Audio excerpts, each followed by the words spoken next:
Selamat pagi Malaysia.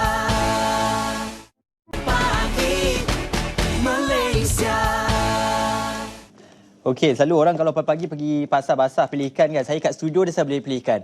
Nampak tak bestnya hari ni? Ada ikan cencaru, ikan kembung, ikan selar pun ada dekat dalam ni. Okey, dan saya sebenarnya nak mengucapkan terima kasih kepada YB Datuk Seri Dr. Haji Irmuhizam Ibrahim kerana sudi bersama dengan kita hari ini dari Lembaga Kemajuan Ikan Malaysia. Assalamualaikum Datuk Seri. Waalaikumsalam. Masya Allah banyaknya ikan pagi ni. Memang nak bagi kami ke? Ini untuk kru RTM pada pagi ini. Alhamdulillah. Kerana di peringkat LKM kita sedang mempromosikan secara besar-besaran ikan segar beku, Q-fish, selaras dengan penjenamaan ikan rakyat yang sebagaimana yang telah digagaskan oleh Yang Amat Berhormat Perdana Menteri Malaysia dalam usaha untuk menangani kos hidup rakyat. Dan ikan segar beku ini adalah berbagai ikan kembung, ikan selar, ikan cencaru, dan harga shillingnya tidak boleh melebihi daripada RM10 1 kilo. 1 kilo. Jadi bagi contoh ni ikan kembung. Berapa ni? Ni 1 kilo harganya RM10 dan itu harga shilling bagi ikan segar beku Q-fish.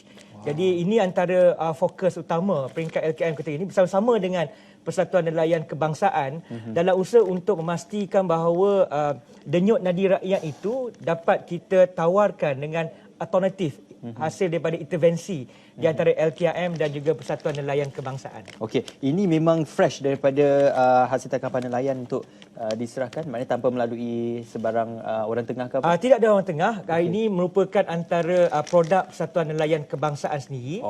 Dan yang mana produk ini ada dikhususkan oleh Persatuan Nelayan Kebangsaan. Pada buat permulaan adalah ikan-ikan rakyat seperti ikan kembung, ikan cencaru, ikan selar dan sebagainya. Dan insya-Allah bila dalam proses tertentu akan pergi ke tempat bidang yang lain iaitu dalam sotong dan sebagainya. Dan ini hasil daripada tangkapan ikan pada waktu musim yang kemuncak. Persatuan Nelayan Kebangsaan mempunyai stok ikan segar beku, pusat pengumpulan dan peredaran dengan 5 lagi persatuan nelayan lain.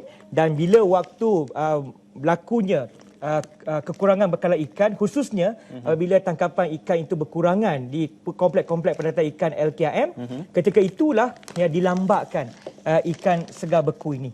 Tetapi dalam program transformasi nelayan yang mana Persatuan Nelayan Kebangsaan antara agensi ataupun organisasi yang kita ingin pertingkatkan sosioekonomi nelayan, ikan segar beku ini akan dijadikan sebagai antara teras untuk mempromosikan. Setidaknya kita ada 3 pilihan. Ikan segar yang ditangkap di perairan Malaysia, ikan segar beku yang ditangkap di perairan Malaysia, dan ikan segar beku yang diimport daripada luar negara. Okey Datuk, tak seronok kita nak bercakap berdiri je. Kita nak pergi dekat Hani pula. Sebab saya nak bawa satu bungkus ni nak bagi Hani minta dia masak asam pedas. Okey, jom. Asam pedas, silakan. Datuk, ni dia ikan Q-fish ataupun ikan segar beku yang diilhamkan oleh Lembaga Kemajuan Ikan Malaysia. Okey, cuba duduk Datuk. Ya, terima kasih Datuk Seri. Ini untuk saya boleh masak asam pedas ni ikan kembung. Best ni. Okey, jadi ada banyak sebenarnya kat dalam ni. Dan kita nak kongsi lebih lanjut lah berkenaan dengan, sebab saya tadi bercakap sekejap dengan Datuk Seri. Sebab saya ni memang penggemar ikan. Jadi bila tengok macam bekalan tu macam sedikit putus pada penghujung bulan tahun lepas. Dan kemudian ditambah pula dengan keadaan sekarang ni, maklumlah sebab bila musim tengkujuh ramai tak dapat pergi ke laut. Jadi ini merupakan satu jaminan ikan tu akan sentiasa ada. Saya melihat trend pendaratan ikan di semua komplek-komplek pendaratan ikan LKM di seluruh Malaysia berlaku penurunan daripada Disember dan Januari. Disember Disember ketika itu mengikut data perisytiharan LKM 81,962 tan metrik. Januari baru-baru ini kita mendapat makluman 65,340 tan metrik. Berlaku penurunan. Dan ini disebabkan oleh keadaan laut yang bergelora. Dan menurut Jabatan Meteorologi menunjukkan bahawa mungkin di atas darat ini tidak ada hujan yang lebat. Tetapi bila nelayan nak ke laut, mereka menyatakan kepada saya bahawa keadaan laut yang begitu luar biasa geloranya. Dan ini juga antara perkara yang menjejaskan hasil tangkapan khususnya bagi nelayan untuk mendaratkan ikan-ikan segar daripada perairan Malaysia.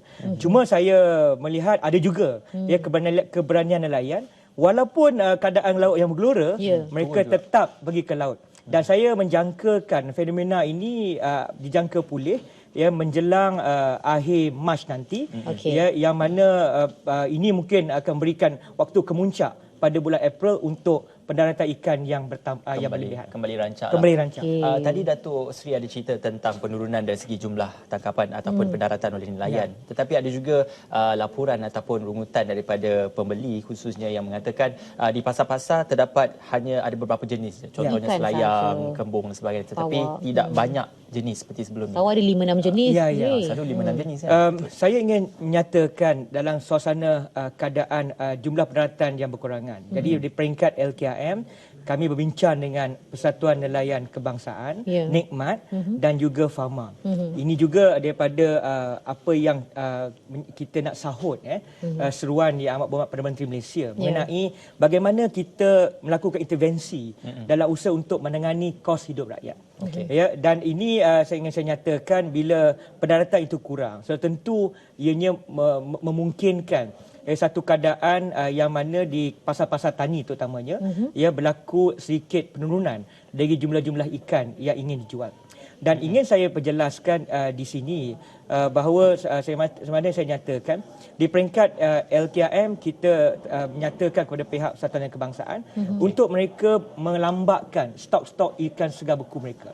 Kerana ingin saya perjelaskan bahawa dalam suasana hari ini saya akui bila penawarannya berkurangan, penawarannya kurang, maksudnya penangkapan itu kurang, tetapi permintaannya begitu luar biasa, so tentu akan mengganggu sedikit dari segi trend harga itu.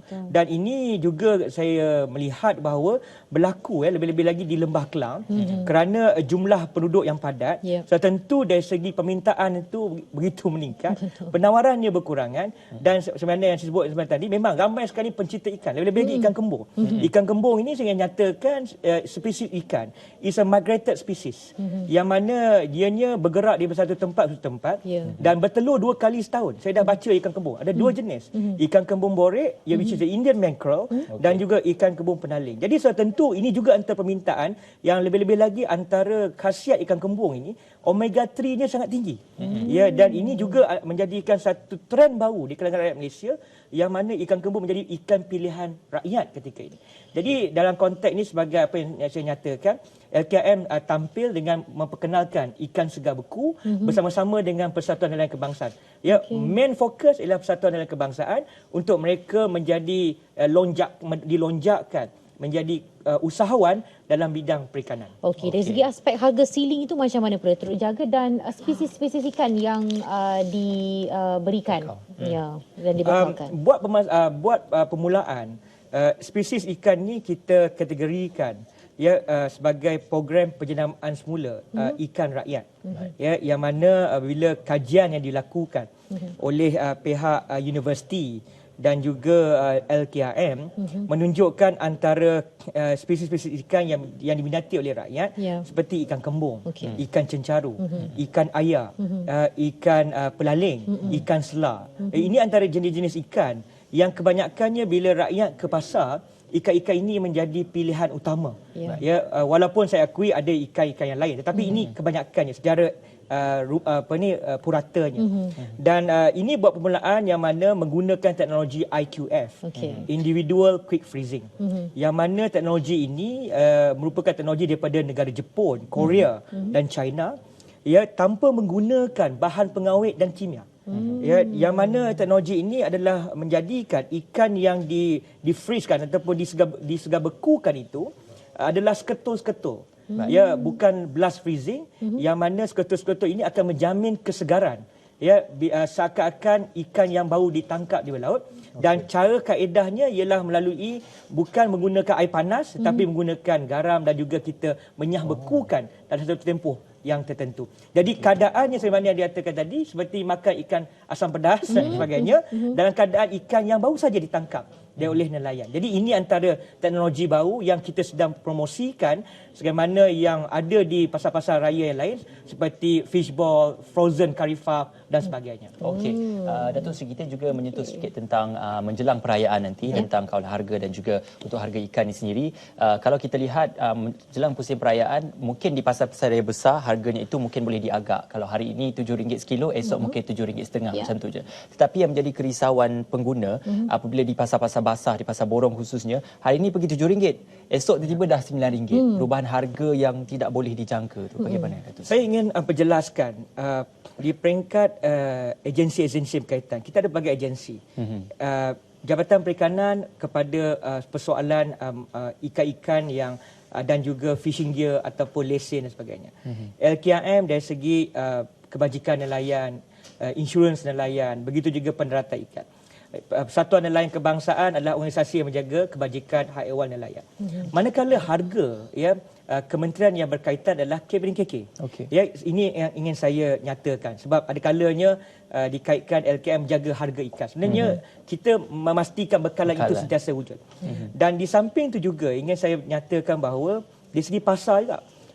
Kalau pasar tani di bawah Kementerian Pertanian Industri Setani yang mana wujud pemantauan oleh pihak kementerian dan juga pihak Fama dan juga pihak LKM dan sebagainya. Pasar awam adalah di bawah pihak berkuasa tempatan. Yang mana dari segi LKM sendiri pun kita dari segi undang-undang kita mempunyai kesukaran untuk intervene dan sebagainya. Kerana sebab ini berbeza di antara pasar awam dan juga pasar tani. Dan ini saya jelaskan fokus kami ialah bagaimana kita bersama-sama dengan Fama dari pasar tani untuk memastikan yang paling penting ialah bekalan ikan itu stabil di pasar-pasar tani. Dan di peringkat LKM kita berusaha bersama-sama dengan Persatuan Nelayan Kebangsaan menawarkan 3 option. Pertama ialah ikan segar beku yang ditangkap daripada perairan Malaysia, ikan segar beku yang kita import dan ikan segar yang ditangkap di perairan Malaysia. Dan kami juga mewujudkan intervensi yang mana larangan ekspor ikan-ikan terpilih menjelang Tahun Cina ini bermula 1 Disember 2017 sehingga 28 Februari 2018. Dan larangan ekspor ini kepada spesies-spesies ikan tertentu termasuk juga bawal putih. Yang mana saya menjangkakan dalam musim perayaan nanti bawal putih ini antara ikan yang diminati khususnya oleh masyarakat Tionghoa. Jadi pendekatan LKM kita mewujudkan larangan ekspor supaya untuk memastikan jangan mana-mana pihak cuba mengambil kesempatan membawa keluar ikan-ikan yang ditangkap di perairan Malaysia dijual ke negara-negara yang lain. Kerana fokus utama ialah rakyat Malaysia dan setakat ini saya dimaklumkan oleh pihak Persatuan Nelayan Kebangsaan ada 50 tan metrik yang mana bekalan untuk distabilkan supaya fokus nanti ialah pasar-pasar tani di seluruh Malaysia. Dan sebagai contoh, kalau di Selangor pun saya mengharapkan agar lebih banyak lagi pasar-pasar tani dapat diwujudkan bagi menampung keperluan dan kehendak rakyat, khususnya di kawasan-kawasan yang ada di Selangor terutamanya. Ya, perlindungan bekalan kepada pengguna telah dijaga. Kita nak tahu juga dari segi aspek nelayan sebab dengan musim tak berapa menentu, bagaimana mereka beroleh pendapatan sekiranya tak dapat pergi ke laut. Apa yang dibantu supaya? Saya sangat bersyukur kepada apa yang dilakukan dan keperhatian oleh Yang Amat Berhormat Perdana Menteri dan juga Kementerian Pertanian melalui menterinya iaitu dalam bajet 2018 aspek pertanian antara fokus utama yang diberikan perhatian oleh Perdana Menteri Malaysia. Dan sebagai contoh dengan 6.5 bilion yang mana 2.5 bilion itu adalah dikhususkan untuk nelayan dan saya lihat untuk memastikan kebajikan nelayan dan juga ekonomi mereka terjaga, antara perkara yang dilakukan sebagai contoh pertamanya allowance sara hidup nelayan. Kerana saya tahu bila nelayan ke laut ada kalanya mereka tidak akan ada kalanya mereka beroleh tangkapan yang besar dan ada kalanya bila laut itu suasana laut tidak menentu, mereka hanya balik membawa jaring yang mereka bawa ke laut. Jadi tertentu dengan allowance hidup ini setidaknya menggembirakan nelayan ini. Dan bukan hanya itu, di bawah kepimpinan Yang Amat Datuk Seri Najib, allowance hidup daripada RM200 ke RM250 dinaikkan kepada 250 ke 300 ringgit. Ya, yang mana nelayan pantai ia diberikan allowance hidup sebanyak RM300 bagi mereka yang mempunyai lesen, ya, lesen nelayan. Dan ini merupakan satu intervensi kerajaan menunjukkan keperhatian kepada nelayan. Itu yang pertama. Yang kedua, daripada mereka yang menerima allowance hidup itu ada insurans nelayan. Insurans nelayan ini sebagaimana kita sedia maklum, sekiranya berlaku musibah terutama sekali di perairan khususnya, ya, ada kalanya berlaku kes, ya, bot tenggelam, berlaku kes dihanyutkan oleh ombak dan sebagainya, berlaku kes mati lemas. Jadi insurans nelayan ini di bawah LKM, ya, kita memberikan setidaknya, ya, meringankan khususnya pada mangsa-mangsa ini, ya, untuk mereka dapat menjalani penghidupan. Dan di samping itu juga bagi setiap pendaratan ikan ada insentif pendaratan, yang mana 1 kilo 10 sen, ya, 10 sen. Ya, bila mereka tangkap ikan mendaratkan di komplek-komplek pendaratan ikan yang ada di seluruh Malaysia, terutama sekali di bawah LKM, sudah tentu ada insentif. Ini sebagai satu elemen produktiviti kepada nelayan, ya, supaya mereka menggerakkan usaha menangkap lebih banyak lagi, kerana permintaan rakyat keseluruhannya setahun 1.65 juta metrik tan. Bagi satu individu rakyat puratanya 50 kilo ikan, ya, setahun, ya, mereka makan ikan. Dan ini yang kita gerak, dan yang di samping juga ada banyak lagi skim perumahan nelayan, skim pinjaman nelayan pantai, skim pinjaman nelayan laut dalam, di samping juga skim nelayan komersial dan perumahan nelayan dan sebagainya. Ini juga antara perkara fokus-fokus utama sekiranya berlaku musim terkujuh, nelayan mendapat pembelaan daripada kerajaan pada hari ini. Banyak juga. Baik, Datuk Seri, dalam keadaan pendaratan yang kurang oleh nelayan dan juga keadaan yang tidak dijangka seperti tengkujuh dan banjir, adakah akan berlakunya peningkatan dari segi jumlah import daripada negara luar, dan kalau ada peningkatan itu, berapakah anggaran peratusan pengambilan import bekalan ikan itu? Buat masa ini fokus kami ialah bagaimana ikan segar beku, ya. Sebagaimana yang saya telah nyatakan, bila berlakunya musim kemuncak. Sebagai contoh, ikan kembung, musim kemuncak ikan kembung ini bulan April hingga bulan September. Jadi saya telah meminta kepada Persatuan Nelayan Kebangsaan, kita jangan ambil penyelesaian jangka pendek. Kita kena ada penyelesaian jangka panjang, iaitu mewujudkan pusat-pusat pengumpulan dan peredaran. Dan yang mana alhamdulillah tahun lepas ada 5, ya, pusat pengumpulan dan peredaran, iaitu pertama di bawah Persatuan Nelayan Kebangsaan di Selayang, kedua Persatuan Nelayan Besut di Kuala Besut, ketiga Persatuan Nelayan Kuala Kedah di Kedah, keempat Persatuan Nelayan Sarawak yang mana ada di Kuching, Sibu dan juga di Bintulu, dan yang kelima ialah Persatuan Nelayan Kota Kinabalu yang di Sabah. Jadi mereka telah diminta untuk memastikan bila waktu kemuncak tangkapan, ya, lebihan daripada tangkapan tersebut dijadikan pusat pengumpulan menggunakan kaedah IQF. Ya, ini merupakan satu anjakan yang mana saya sendiri melihat bahawa penting, ya, untuk mereka berubah, ya, daripada the blast freezer, ya, freezer yang ikan tu bercantum-cantum seketul-seketul, kepada the individual, ya, secara seekor-seekor. Dan ini merupakan satu anjakan pemikiran, kerana saya akui bahawa antara vision saya ialah saya nak melihat, Persatuan Nelayan kita menjadi usahawan perikanan. Ya, at least kalau TN50 itu top 20 nation, setidaknya mereka juga boleh menjadi seakan itu dalam tempoh yang mendatang. Dan ini juga boleh menarik perhatian orang muda, ya, untuk meneruskan dengan industri perikanan menggunakan aquaculture dan sebagainya. Jadi berbalik kepada soalan tersebut, ya, bila kita nak mengimport nanti, itu merupakan alternatif yang terakhir sekiranya memerlukan. Dan saya dimaklumkan oleh Persatuan Nelayan Kebangsaan Nikmat, mereka dah ada engagement dengan Bangladesh, dengan Sri Lanka, Pakistan, dan saya dimaklumkan mereka ada juga mengimport lebih kurang 20 tan metrik, ya, untuk sedikit sebanyak sebagai menampung, ya, bekalan ikan, terutama sekali pada waktu musim terkujuh ini.